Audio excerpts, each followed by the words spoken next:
So we have discussed Gauss law, and according to Gauss law, the flux is given by summation of all the charges, that is Q enclosed upon epsilon naught, and it is equal to the closed integral of electric field over surface area E dot ds.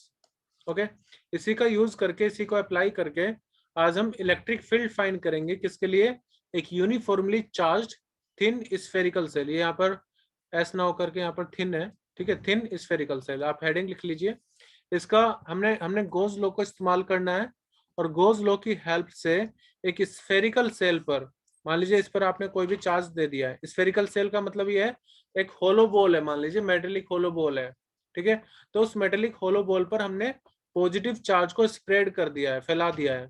तो हम ये देखेंगे कि उसके किसी inside point पर कितनी electric field आ रही है, किसी आउटसाइड पॉइंट पर कितनी इलेक्ट्रिक फील्ड आ रही है, और उसके सरफेस पर कितनी इलेक्ट्रिक फील्ड आ रही है, ठीक है। और हमें गॉस लॉ को ही अप्लाई करना है।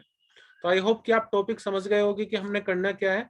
इलेक्ट्रिक फील्ड फाइंड करना है ड्यू टू एक spherical shell inside, on the surface and outside point.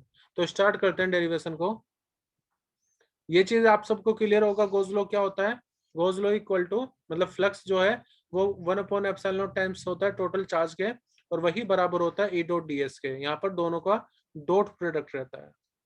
So let us start now the derivation part.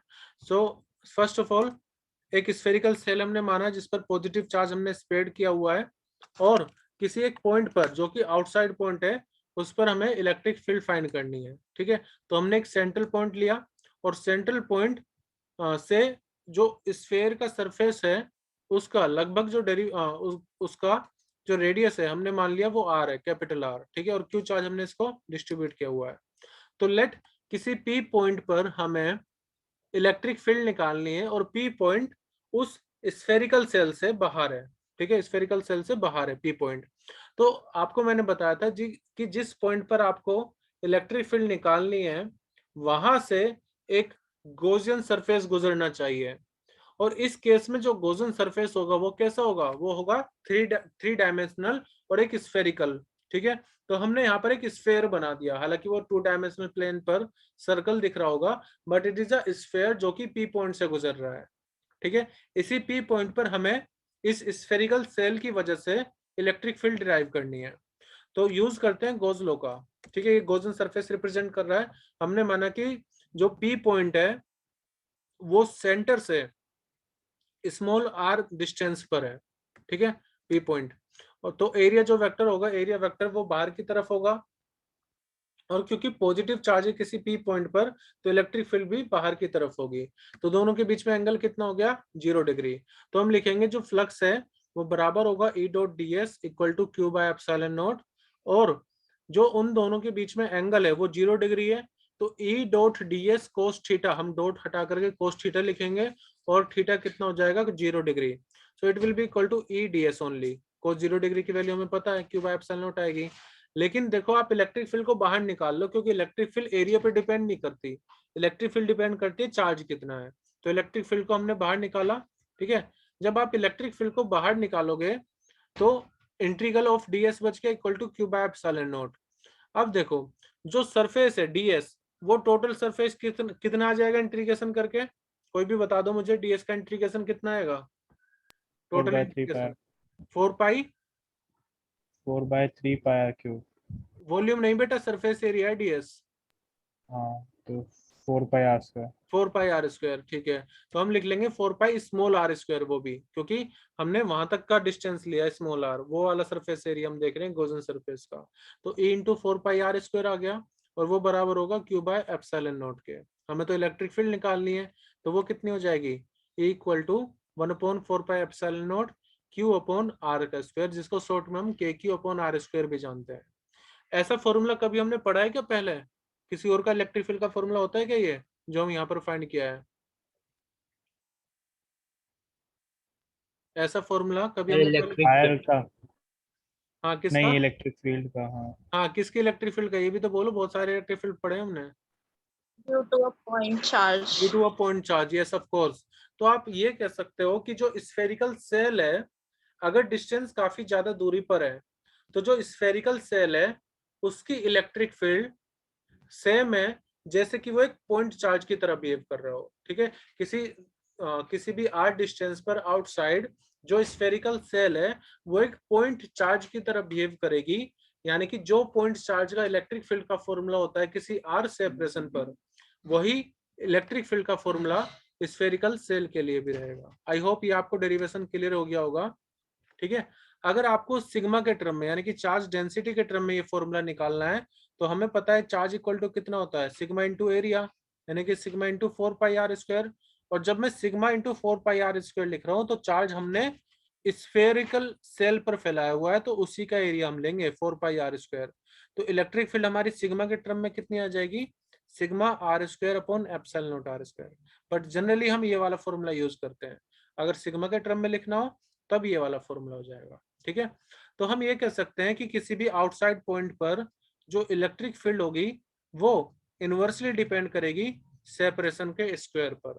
तो जितना ज्यादा आप बाहर जाते जाओगे इलेक्ट्रिक फील्ड से, मतलब स्फेरिकल सेल से, उतना इलेक्ट्रिक फील्ड डिक्रीज होता चला जाएगा।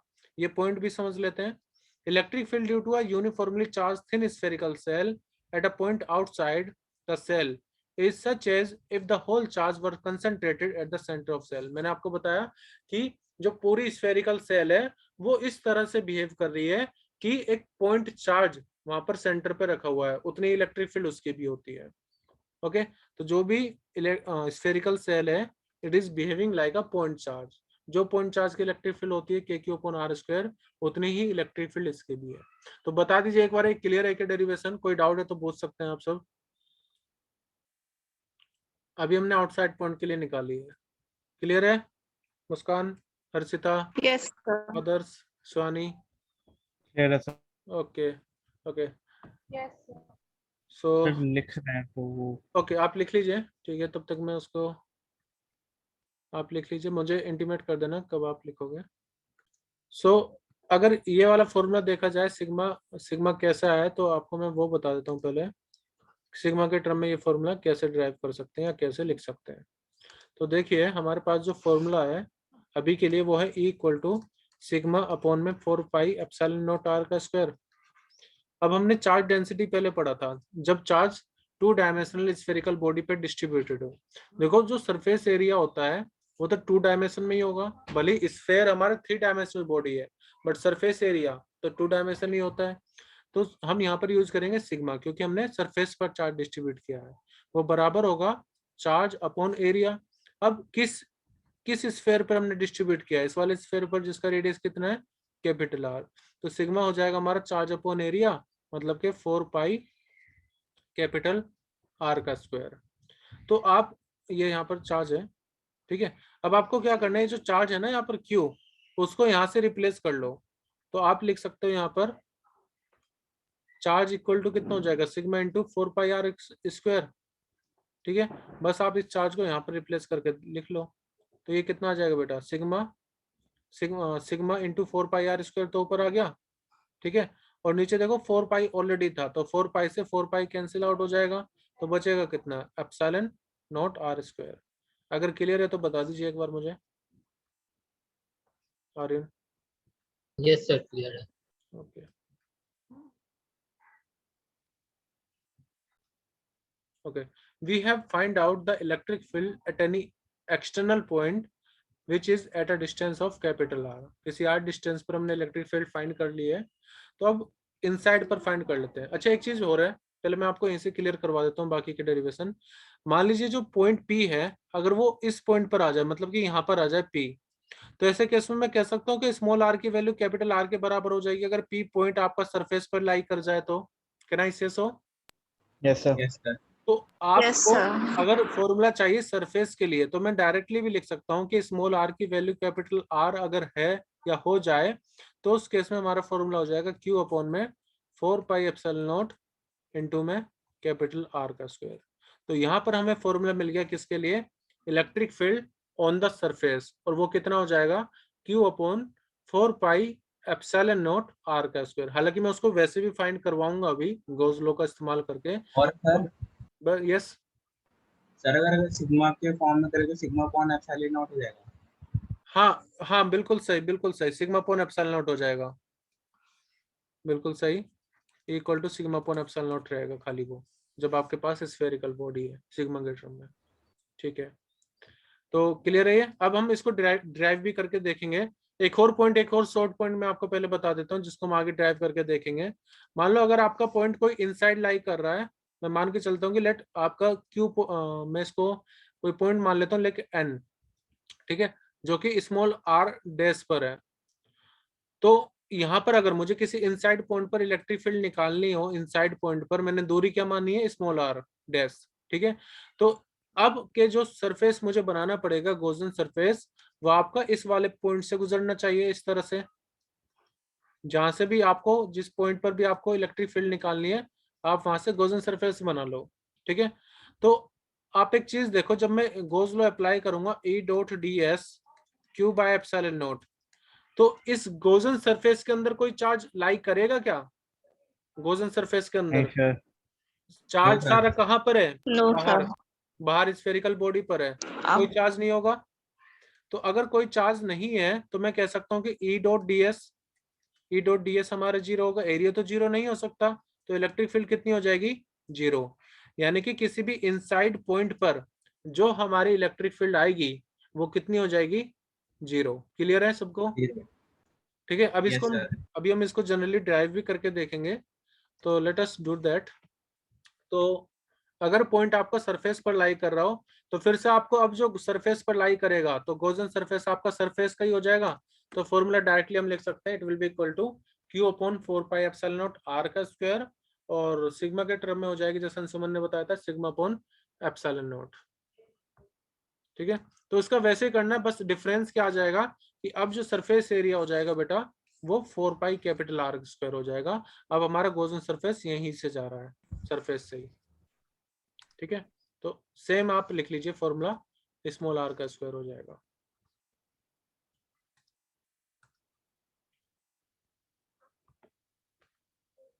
ठीक है, इनसाइड के लिए अगर हम देखें, इनसाइड के लिए तो मैंने आपको पहले से बता दिया प्रोसेस क्या होगा इनसाइड के लिए।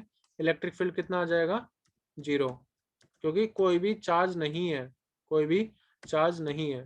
ठीक है, तो इसका मतलब देखो, अगर आपके पास कोई स्फेरिकल बॉडी है, कोई मेटेलिक स्फेरिकल बॉडी है, चार्ज सिर्फ सरफेस पर रहेगा और इनसाइड कोई भी इलेक्ट्रिक फील्ड नहीं मिलेगी।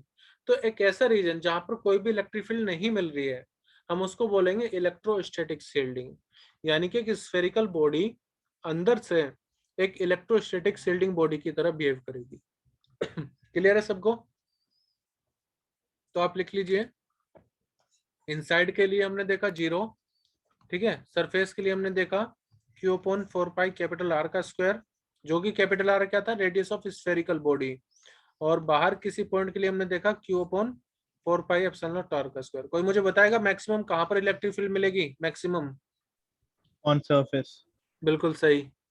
तो अभी हमें यहाँ पर देखो, मैंने एक ग्राफ भी हमने प्लॉट करना है, ई वर्सेस आर का ग्राफ प्लॉट करेंगे। आप एक बार खुद से प्लॉट करके बताओ मुझे कि किस तरह से ग्राफ प्लॉट होगा, किस तरह का नेचर होगा ग्राफ का। तीनों केस हमने देखे हुए हैं।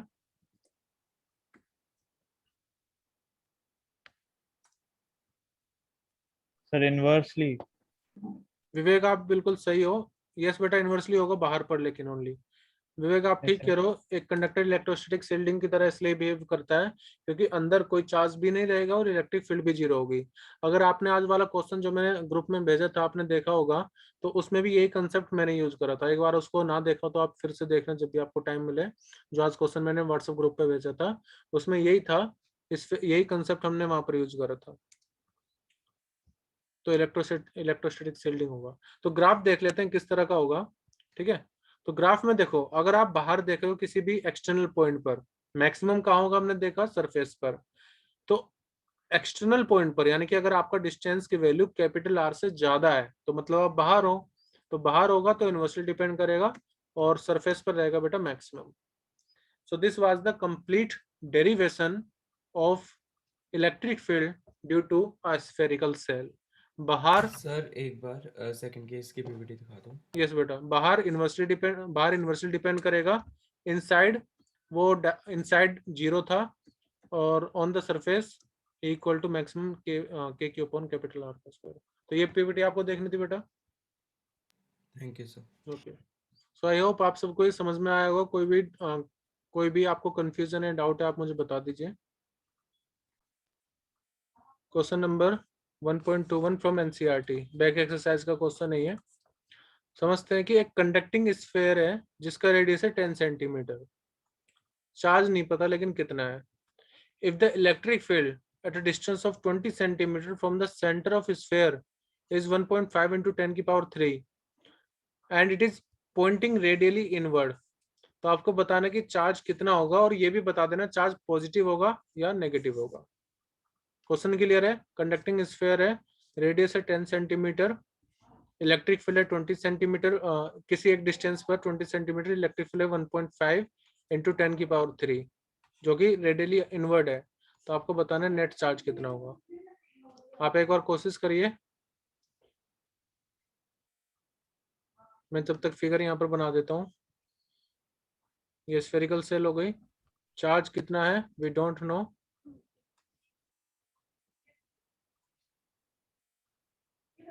आपको फाइंड करना है इस पर चार्ज कितना है। इलेक्ट्रिक फील्ड का फॉर्मूला आपको गिवन है, ठीक है, किसी डिस्टेंस 20 सेंटीमीटर पर। मुझे आप ये बता दीजिए फॉर्मूला कौन सा यूज करोगे और उसमें आर की वैल्यू कितनी लोगे।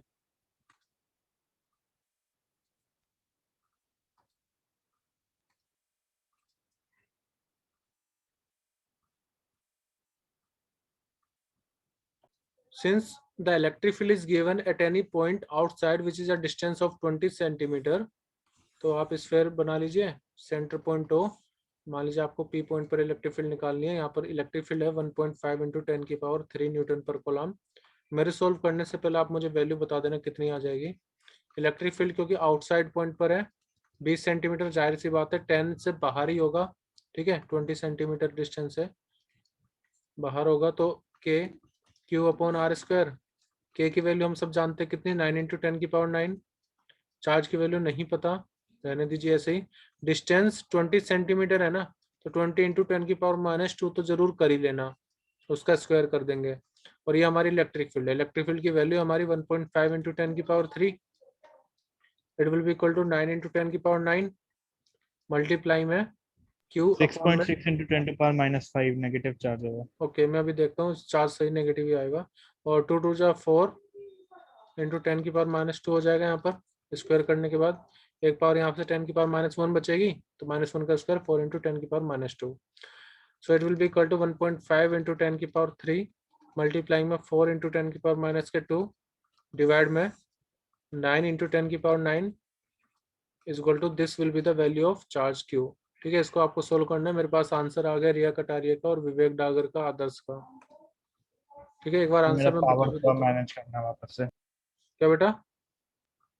सर मैंने पावर गलत मैनेज करी अभी। एक बार मैं बता देता हूँ, आंसर आपका आएगा लगभग 6.67 इंटू 10 की पावर -9। ठीक है, कोई एरर होगी तो हम चेक कर लेंगे, और या फिर 6.67 नैनो कूलम। आप सबका कितना आ रहा था? सही है रिया कटारिया। विवेक 6.67 10 की पावर 14 थोड़ा सा ज्यादा आ रहा है। रिया आपका ठीक है, नेगेटिव चार्ज तो रहेगा। विवेक आप यहाँ से चेक कर लीजिए एक बार, पावर मैनेज करवाऊँ क्या?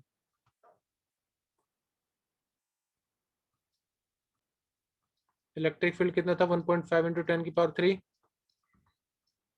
ठीक है, सेपरेशन हमने देख लिया था, वो आ गया था डिस्टेंस 20 इंटू 10 की पावर -2 का स्क्वायर।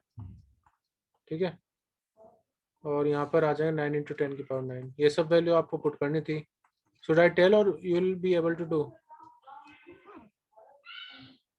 आपका जो आंसर आएगा 6.67 इंटू 10 की पावर 9 10 की पावर -9 या फिर 6.67 नैनो कूलम आंसर आएगा।